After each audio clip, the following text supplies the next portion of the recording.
Hello, everybody. This is Jim Rose with NorCal Slot Car Scene. I'm down in Southern California this weekend for the CanAm race at Electric Dreams.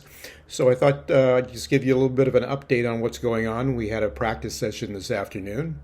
I ran two of my cars. My two cars that I'm running are both Thunderslot. One is the Thunderslot McLaren, and the other is another Thunderslot McLaren.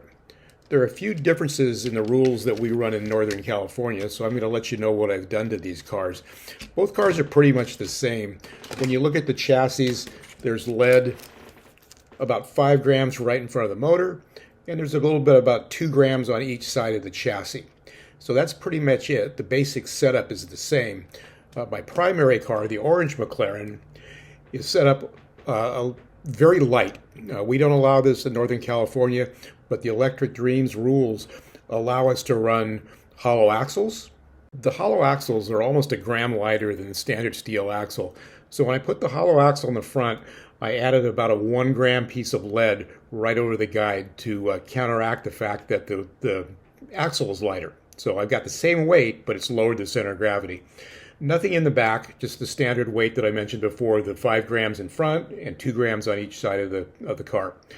One of the other differences is that Electric Dreams allows ball bearings. So both of these cars have ball bearings in the rear axle.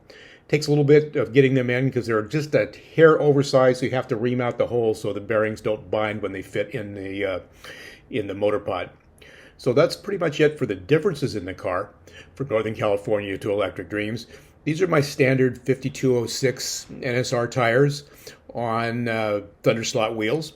I'm trying a set of tires with inserts in them, but today they worked good, but not as good as the standard NSR tires without the inserts. So more grip coming off the corner, cleaner, less fishtailing coming off the corner without the inserts. So that's what I'm planning on staying. The tracks we run on in Northern California are garage tracks, typically fairly small. So when you get down to Electric Dreams and it is open gearing, I've changed that a bit.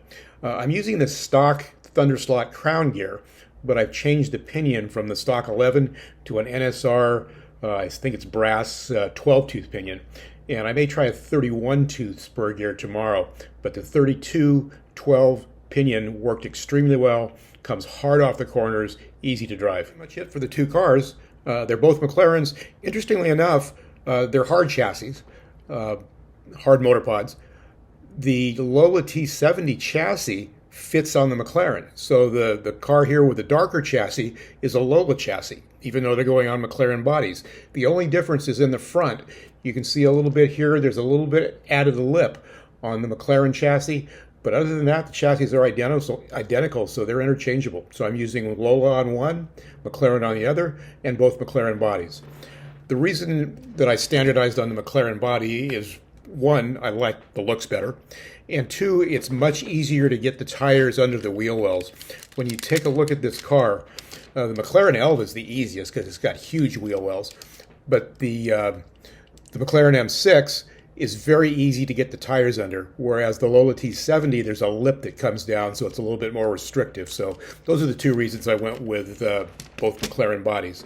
The orange body that you see here is a white kit. Pretty easy to work with. I've detailed it quite a bit with seat belts and things like that, so it's pretty easy to work with.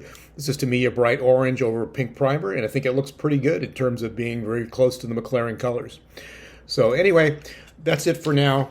We have another practice session tomorrow. The race is on Saturday.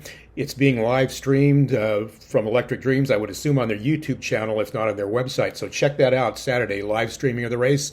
If you can't check that out, then after the fact, they always have it on their YouTube channel, a full day of racing. So if you got 6 or 8 hours to spare next week, you want to watch the whole race, including qualifying, it's on there. So thanks to Marco at Electric Dreams for putting this together. They have an extremely well thought out and well planned racing program. So happy to be down here, and I'll let you know how it goes after I get back.